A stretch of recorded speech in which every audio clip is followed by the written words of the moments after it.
2 de noviembre de 1943. Isla Bougainville, Isla Salomón. El aire de la jungla colgaba denso como un paño húmedo sobre el rostro del soldado Tanaka mientras se arrastraba por la maleza.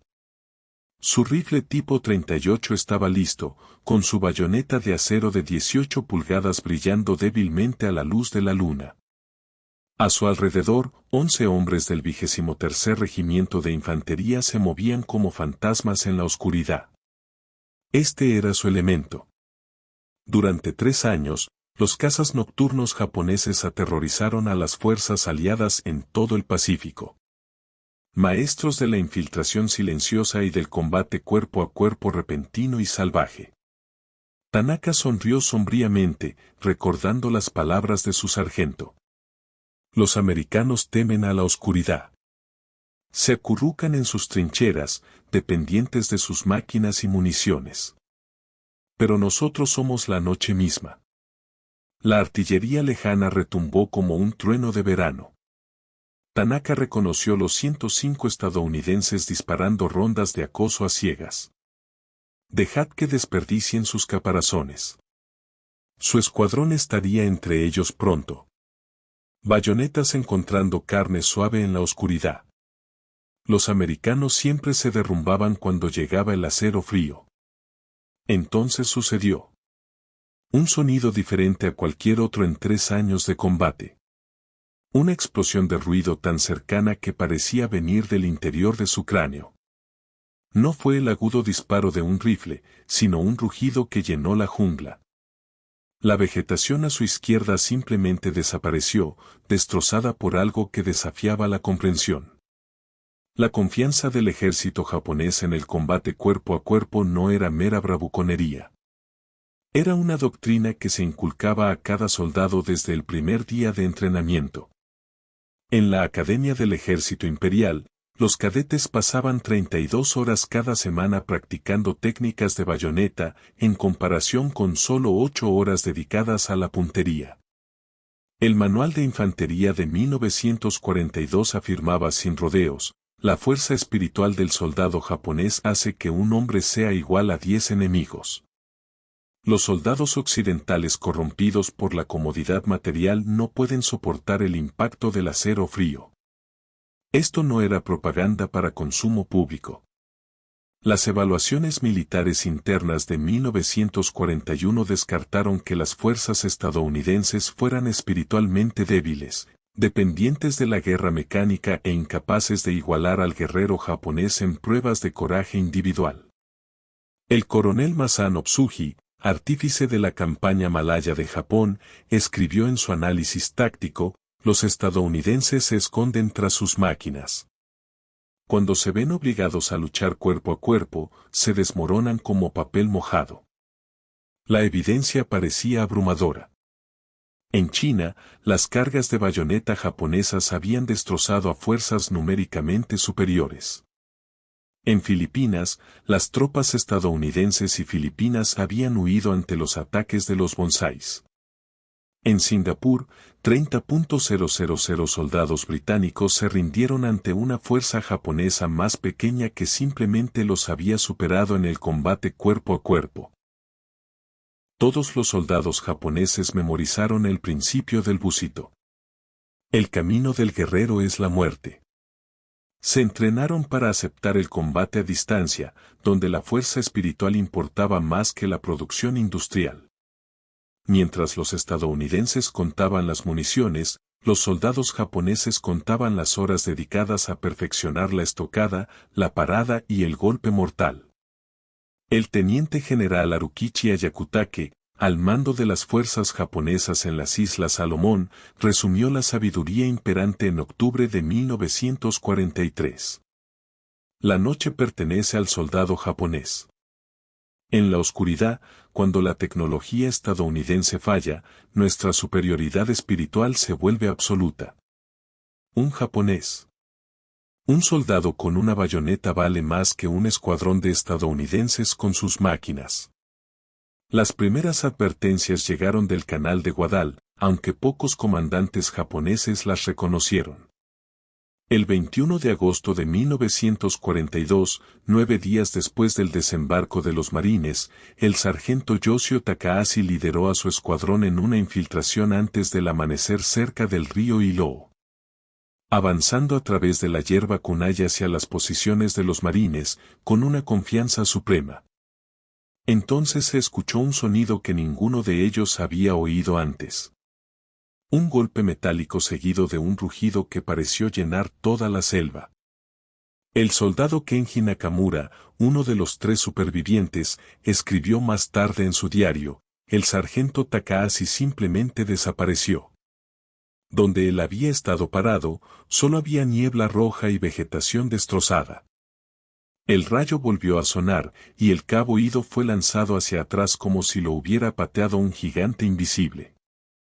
Los marines de los incursores de Edson habían traído algo nuevo al Pacífico. Escopetas de corredera Winchester modelo 97 cargadas con perdigones de doble lote. El cabo Jem Bradley, que manejaba una de estas armas esa noche, recordó, nos atacaron gritando, con las bayonetas destellando. A 30 yardas, comencé a disparar. Los perdigones se extendían como una red de acero. Cada cartucho disparaba balas de calibre 933 a distancia. Era imposible fallar. El informe inicial japonés no lograba comprender lo que habían encontrado. El informe posterior a la acción del capitán Akira Yamamoto, del 23 de agosto, describía un arma de múltiples proyectiles, efectiva en rangos de combate nocturno, utilizada sin honor por marines que se niegan a combatir adecuadamente. Recomendó que este cobarde dispositivo se contrarrestara con una mayor determinación espiritual y movimientos más rápidos. Pero los marines seguían hablando con sus escopetas. Durante la batalla de Bloody Ridge en septiembre, los incursores de los marines detuvieron 3 cargas Banzai sucesivas. Escopetas, creando lo que un sobreviviente japonés llamó muros de lluvia metálica. El teniente Tadashi Suzuki escribió a casa, los estadounidenses tienen un arma demoníaca. Habla con truenos y lanza una lluvia de metal que corta escuadrones enteros. Aún así, el alto mando japonés desestimó estos informes. El personal del general Ayakutaki concluyó que la escopeta era un arma terrorista utilizada por estadounidenses que carecen del coraje para un combate adecuado y emitieron órdenes enfatizando que la fuerza espiritual y la velocidad superarán cualquier dispositivo mecánico. Las lecciones del Da del canal de Guadal no fueron escuchadas. La cultura militar japonesa aún no podía aceptar que su dominio del combate cuerpo a cuerpo estuviera siendo anulado por la potencia de fuego estadounidense. Que la educación llegaría después, escrita con sangre en una docena de islas más. A mediados de 1943, la evidencia ya era imposible de ignorar.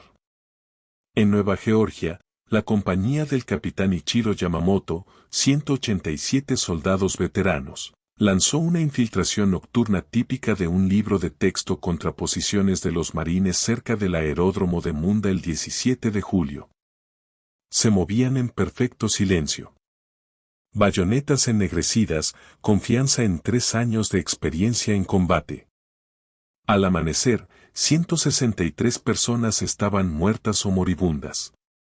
Los defensores marinos informaron haber disparado más de 2.000 cartuchos de escopeta en menos de 20 minutos. El doctor Hiroshi Tanaka, cirujano jefe del 17º Hospital de Campaña, documentó lo que llamó el síndrome de la escopeta en sus informes médicos. La cirugía tradicional en el campo de batalla nos preparó para las heridas de un solo proyectil.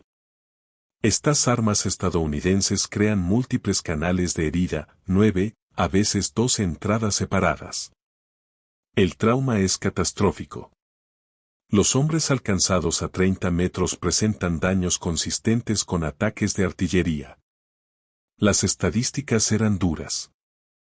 El análisis de las bajas japonesas de la campaña de las Islas Salomón Central mostró que los ataques Banzai contra estadounidenses armados con fusileros tuvieron éxito el 34% de las veces, con entre un 40% y un 60% de bajas.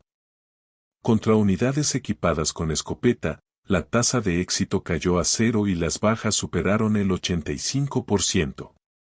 El coronel Theo Ido, al revisar estas cifras, escribió en su diario privado: nuestros ataques nocturnos se han convertido en suicidios.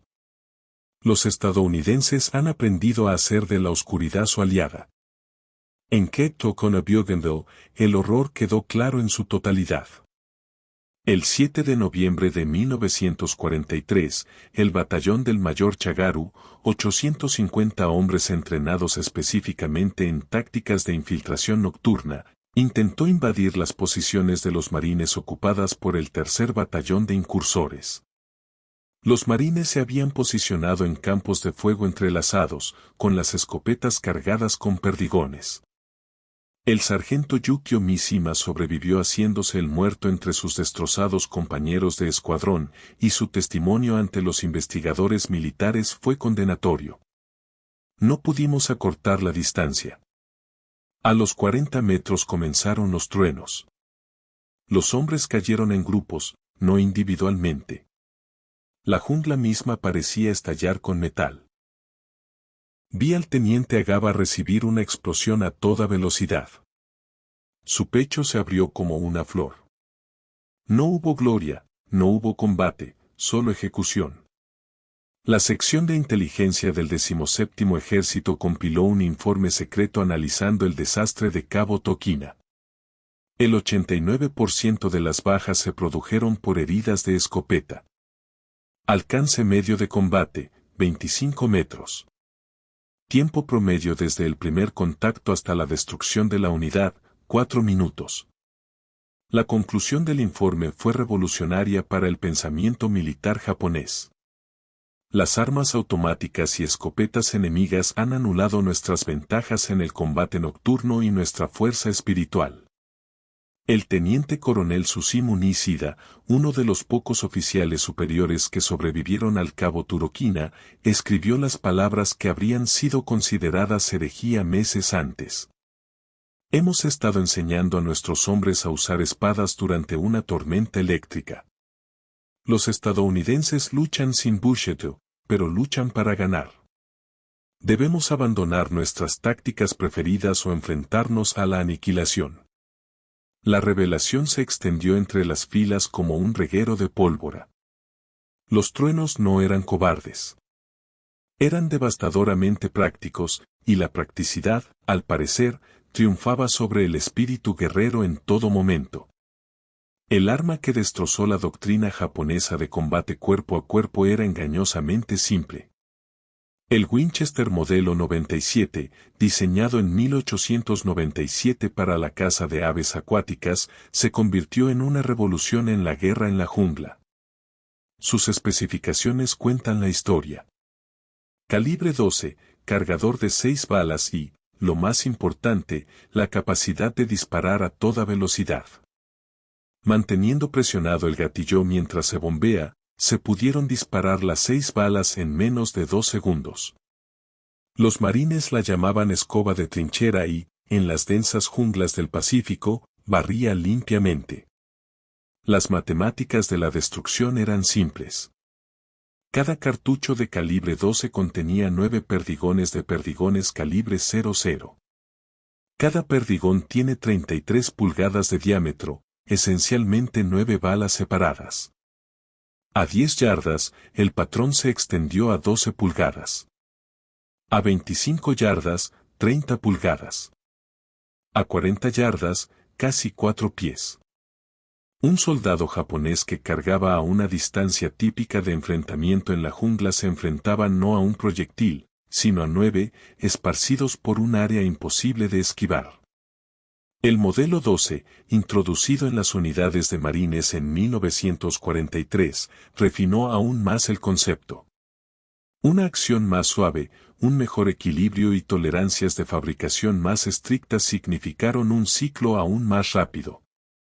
El sargento de artillería de la Marina Robert Holmes, quien entrenó a los asaltantes en tácticas de escopeta, explicó: con una visibilidad de 10 a 15 yardas en la jungla, ese rifle Arasaka bien podría ser un garrote. Pero mi escopeta dispara una cantidad de balas mortales del tamaño de una pelota de béisbol cada medio segundo. La selección de municiones resultó crucial. Aunque los perdigones causaban estragos a corta distancia, los marines también llevaban proyectiles con casquillos de latón cargados con 21 perdigones para trabajos a corta distancia y balas estriadas que podían atravesar una cobertura ligera a 75 yardas. La versatilidad significaba que un sistema de armas podía manejar cualquier alcance que la jungla permitiera. Las estadísticas de producción revelaron la lógica industrial estadounidense. Mientras los soldados japoneses pasaban años perfeccionando las técnicas de uso de la bayoneta, las fábricas estadounidenses producían 1,2 millones de escopetas militares. Entre 1941 y 1945, solo el Cuerpo de Marines recibió 61.000 modelo 97 y 35.000 modelo 12. Y la producción de municiones superó los 100 millones de proyectiles, con envío prioritario a las unidades del Pacífico. Las matemáticas tácticas eran irrefutables. Un rifle japonés tipo 38, sumamente preciso a 500 yardas, disparaba una bala de 6,5 milímetros cada 3 segundos en manos entrenadas. En un combate en la jungla a 15 yardas, esa precisión era inútil. Un marine con una escopeta podía lanzar 54 proyectiles al blanco en el tiempo que un soldado japonés disparaba 2 tiros precisos. En las zonas de infiltración nocturna no había competición. Fue una matanza mecánica. El coronel Mararadsen, cuyos atacantes habían demostrado el valor de las escopetas en el canal de Guadal, resumió la ecuación. Los japoneses se entrenaron durante años para ser superiores en el combate cuerpo a cuerpo. Le dimos a un joven granjero de 18 años de Iowa una escopeta y 3 días de entrenamiento en la jungla. Ese chico gana siempre. Eso no es deshonra. Eso es pragmatismo americano. El diario del teniente Kenji Ishikawa sobrevivió a la guerra y fue descubierto en una cueva en Paleo. Sus entradas trazaron un viaje psicológico compartido por miles de personas. Junio de 1943. Los estadounidenses confían en sus máquinas porque carecen de espíritu guerrero. Cuando nos acercamos al alcance de la espada, se romperán como siempre sucede. Septiembre de 1943. La compañía de Sato fue destruida anoche.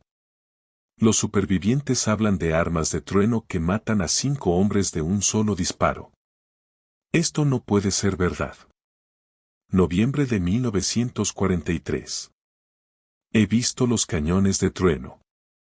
No matan a 5 hombres. Los destruyen. No hay honor en esta muerte. No hay posibilidad de gloria. Los cañones de trueno han roto nuestro espíritu. El sargento de marina Dale Miller, de Ohio, escribió diferentes cartas a casa a medida que avanzaba la guerra. Agosto de 1942. Mamá, tenemos estas escopetas como las que usa papá para cazar patos. Funcionan muy bien en la jungla. En diciembre de 1943, su tono había cambiado. Anoche le disparé a un oficial japonés. Era más joven que Tommy. Los perdigones casi lo cortan por la mitad.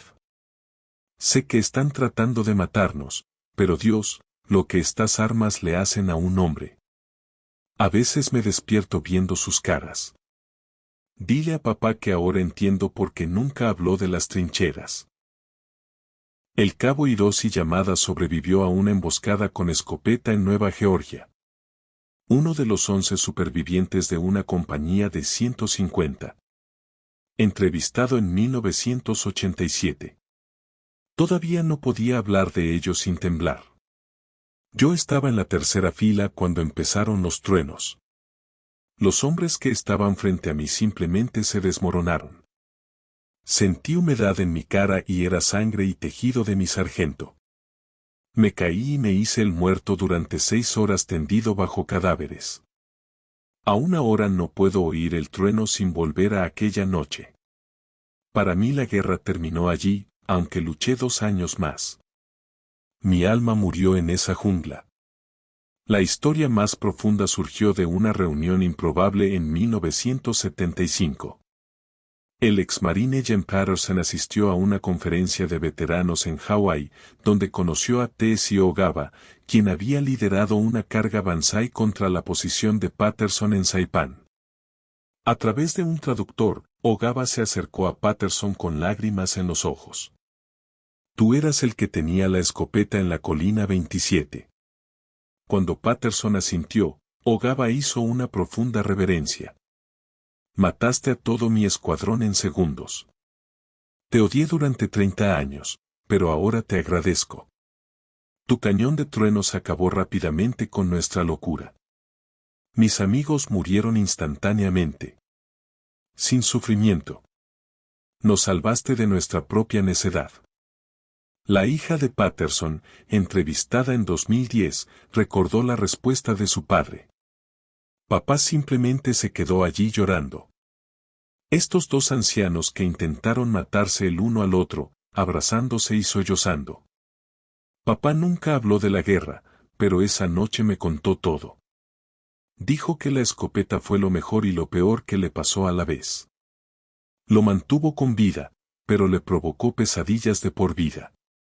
Él y el señor Aba escribieron cartas hasta que papá murió. 2 hombres unidos por la comprensión de que la guerra convierte a todos en víctimas. Estos relatos personales revelaron la verdad más profunda más allá de las tácticas y la tecnología. El impacto psicológico de la escopeta duró toda la vida, transformando a los guerreros en hombres atormentados y creando vínculos entre enemigos que entendían lo que otros no podían. Esa eficiencia al matar conllevaba su propia y terrible carga. La transformación se hizo oficial en Pleu. En septiembre de 1944, la primera división de marines esperaba el modelo habitual. Feroz resistencia inicial seguida de cargas Banzai suicidas que, aunque letales, en última instancia aceleraron la derrota japonesa. Pero en cambio encontraron algo sin precedentes. Fuerzas japonesas que se negaron a abandonar sus posiciones, se negaron a cargar, se negaron a morir gloriosamente.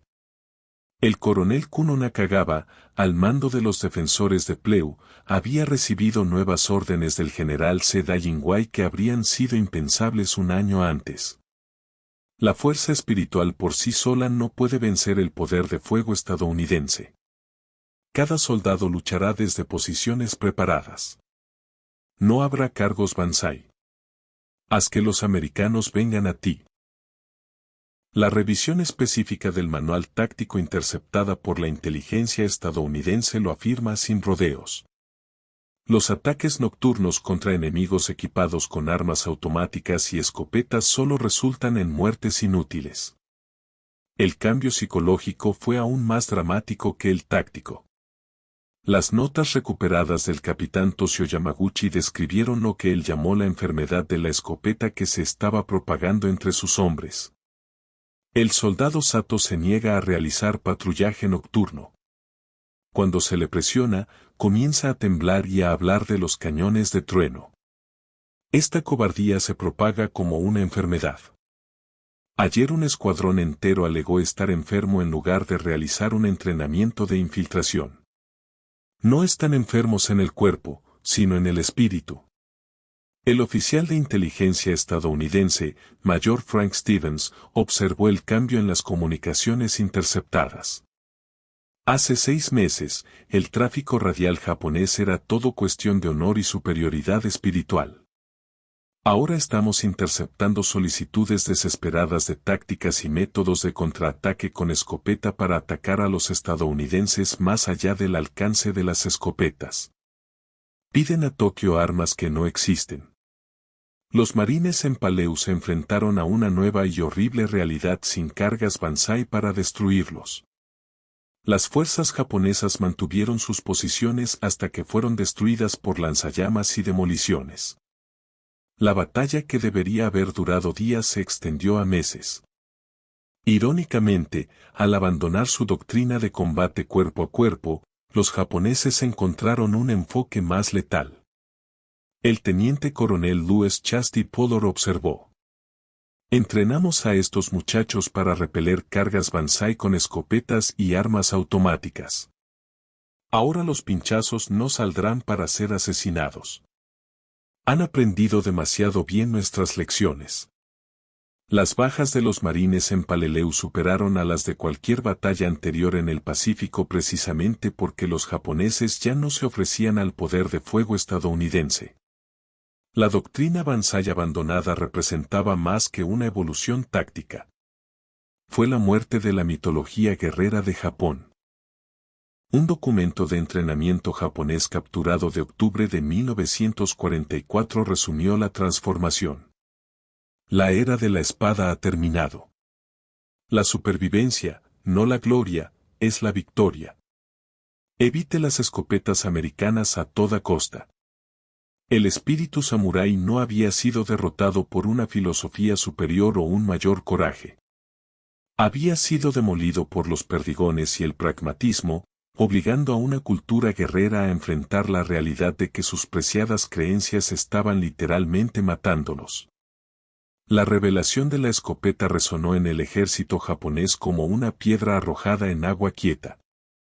En diciembre de 1944, el manual de entrenamiento del ejército imperial había sufrido su revisión más radical de la historia, donde antes dedicaba 40 páginas al espíritu de la bayoneta. La nueva edición contenía un solo párrafo que terminaba con que el combate cuerpo a cuerpo contra fuerzas estadounidenses equipadas con armas automáticas debía evitarse, excepto en las circunstancias más favorables. La transformación quedó documentada en informes de todo el Pacífico. En Rabaul, ignorado, el teniente general Hitoshi Imamura escribió a Tokio: mis hombres han perdido la fe en nuestras tácticas fundamentales. Hablan de las armas de trueno estadounidenses con el mismo miedo que antes se reservaba para los espíritus malignos. Los estadounidenses luchan sin honor, pero con una eficacia terrible. Entrenamos a nuestros hombres para morir gloriosamente. Los estadounidenses entrenaron a los suyos para matar con eficacia. Fuimos unos necios. El impacto psicológico resultó devastador. El mayor Yoshio Nisa, comandante de una guarnición de mariscales, informó que las tasas de deserción aumentaron un 400%. Los hombres desaparecen en la jungla en lugar de enfrentarse al combate nocturno. Dicen que es preferible morir de hambre a morir a causa de los cañones de trueno. Este no es el ejército imperial que yo conocía. Son hombres destrozados que tienen miedo de la oscuridad que una vez fue nuestra. La planificación de la defensa de la isla natal reflejó la nueva realidad. La operación original que tuvo requería cargas masivas de bonsáis costeros para expulsar a los invasores hacia el mar, pero los planes revisados de enero de 1945 abandonaron esta operación por completo. El equipo de planificación del general Kuricha Anami escribió: los defensores costeros se retirarán tierra adentro de inmediato. No habrá combates cuerpo a cuerpo. La artillería y los morteros atacarán a las fuerzas estadounidenses a máxima distancia. La espada samurái había sido reemplazada por la desesperada esperanza de que la invasión fuera demasiado costosa debido a la distancia y el desgaste. Los campos de entrenamiento en Japón luchaban por adaptarse. El sargento instructor Masao Watanabe registró: ¿cómo entreno a hombres para un combate en el que ya no creo? Ayer demostré técnicas clásicas con bayoneta. Un recluta preguntó: ¿de qué sirve esto contra las escopetas estadounidenses? No supe responder. Nos estamos entrenando para la última guerra mientras el enemigo se prepara para la siguiente. Las implicaciones a largo plazo eran asombrosas. El coronel Takashi Sakai, en un informe marcado como secreto y no distribuido, escribió lo que muchos pensaron, pero no se atrevieron a decir. Confundimos la preferencia estadounidense por la potencia de fuego con debilidad. Los llamamos débiles por valorar la vida de sus soldados. Pero esta debilidad ha demostrado ser superior a nuestra fuerza. Luchan sin búsito porque luchan para ganar, no para morir gloriosamente. Hemos sido derrotados. No solo tácticamente, sino filosóficamente. A principios de 1945, el ejército japonés había abandonado prácticamente todos los principios que definían su cultura guerrera. La escopeta no solo había matado a soldados japoneses. Había acabado con la mitología que los condenó a la muerte. El trueno en la selva había silenciado para siempre el espíritu samurái. La ironía definitiva surgió en 1954, cuando la recién formada Fuerza de Autodefensa japonesa emitió sus primeros requisitos de equipo. Encabezando la lista de armas de combate cuerpo a cuerpo se encontraban las escopetas automáticas para la guerra en la selva y urbana. La misma nación que una vez había condenado las escopetas como deshonrosas, ahora las reconocía como esenciales. El coronel Manoru Genda, quien había planeado Pearl Harbor, supervisó la adquisición, declarando simplemente, aprendimos nuestras lecciones con sangre. Solo los necios ignoran tal educación. Los estudios militares de posguerra fueron brutalmente honestos. El análisis táctico de la Guerra del Pacífico de 1952, encargado por el gobierno japonés, dedicó un capítulo entero al factor escopeta, concluyendo, la superioridad estadounidense en el combate cuerpo a cuerpo no se debía a la valentía, sino a la selección práctica de armas. La escopeta representó una adaptación perfecta a las condiciones de combate del Pacífico. Nuestra negativa a reconocer esta realidad causó aproximadamente 70.000 bajas innecesarias. La Asociación de Veteranos luchó con el trauma.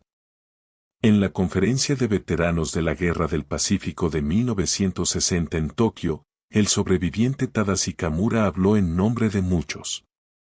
No podemos olvidarnos de los cañones de trueno.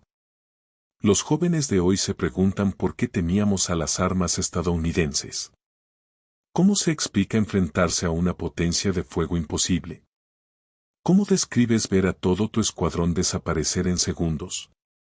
No éramos cobardes. Éramos hombres a los que se nos pidió que lucháramos el futuro con el pasado.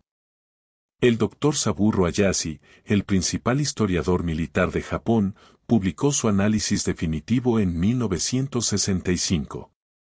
El debate sobre la escopeta representa todo nuestro fracaso en tiempos de guerra.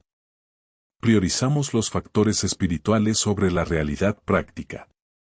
Llamamos cobardía al pragmatismo y pagamos esta arrogancia con las vidas de nuestros mejores hombres. Los estadounidenses no lucharon sin honor. Ellos simplemente definieron el honor como traer a sus soldados a casa con vida. La transformación alcanzó su apogeo en 1967 cuando Maoko Corporation, trabajando con las especificaciones JSDF, desarrolló la escopeta de combate modelo 2800, un arma diseñada para superar a los modelos estadounidenses en velocidad de disparo y capacidad de munición. Los materiales de marketing se leen como una redención. Potencia de fuego superior en combate cuerpo a cuerpo para la guerra moderna. El exteniente general Toshio Tamogami, entrevistado en 1995, dio el veredicto final. Mi generación murió creyendo en la espada contra la escopeta. Llamamos débiles a los estadounidenses por elegir la potencia de fuego en lugar del espíritu. Pero ellos volvieron a casa con sus familias mientras nosotros nos convertimos en flores de cerezo que caían inútilmente. Si admitir esta verdad deshonra a nuestros muertos, entonces tal vez el honor mismo necesite una redefinición. En la década de 1970, la doctrina militar japonesa había cambiado por completo. Los manuales de entrenamiento enfatizaban la potencia de fuego, la tecnología y la preservación de la fuerza. El espíritu guerrero permaneció, pero templado por el pragmatismo, y la nación que se había burlado de la cobardía estadounidense ahora entrenaba sus fuerzas con ese principio simple. Victoria mediante potencia de fuego superior. Los Thunder Guns habían ganado más que batallas y habían transformado la comprensión de la guerra moderna de toda una cultura militar. El encuentro de los japoneses con la escopeta estadounidense constituye la lección más oscura de la historia sobre el coste fatal de la arrogancia cultural. Lo que comenzó como desprecio por las armas cobardes se convirtió en un completo cambio filosófico escrito con la sangre de jóvenes que murieron por ideales obsoletos. La escopeta sirvió como una metáfora brutal del enfoque estadounidense más amplio de la guerra. Pragmático, industrial y absolutamente sin romanticismo. Los teóricos militares actuales estudian los encuentros con escopetas en el Pacífico como una clase magistral de adaptación asimétrica. En Irak y Afganistán, las fuerzas estadounidenses volvieron a recurrir a las escopetas para el combate urbano, lo que demuestra que algunas lecciones trascienden generaciones.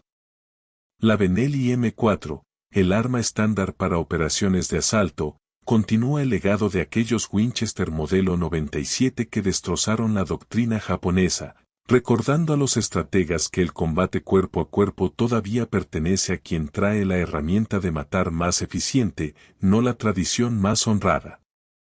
La dimensión psicológica sigue siendo igualmente relevante. Los militares modernos entienden que romper los supuestos culturales de un enemigo puede ser más devastador que romper su cuerpo.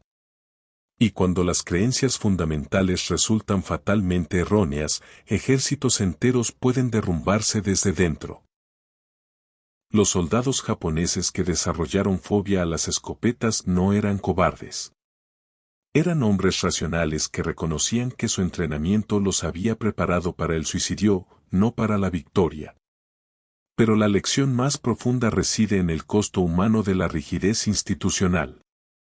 ¿Cuántos jóvenes japoneses murieron porque sus líderes no pudieron admitir que la fuerza espiritual no significaba nada contra los perdigones? ¿Cuántas familias perdieron a sus hijos por la brecha entre la mitología y la realidad? Toda cultura militar se enfrenta a esta elección. Evoluciona o mira a tus hijos morir por la doctrina de ayer. Los cañones de trueno se silenciaron en 1945, pero su eco permanece. En la guerra, no hay honor en enviar hombres a morir con tácticas obsoletas. El mayor coraje está en la adaptación. La sabiduría más profunda para proteger a tu gente con todas las ventajas disponibles. Y aquellos que llaman cobardía al pragmatismo nunca han oído el sonido de los perdigones en la selva.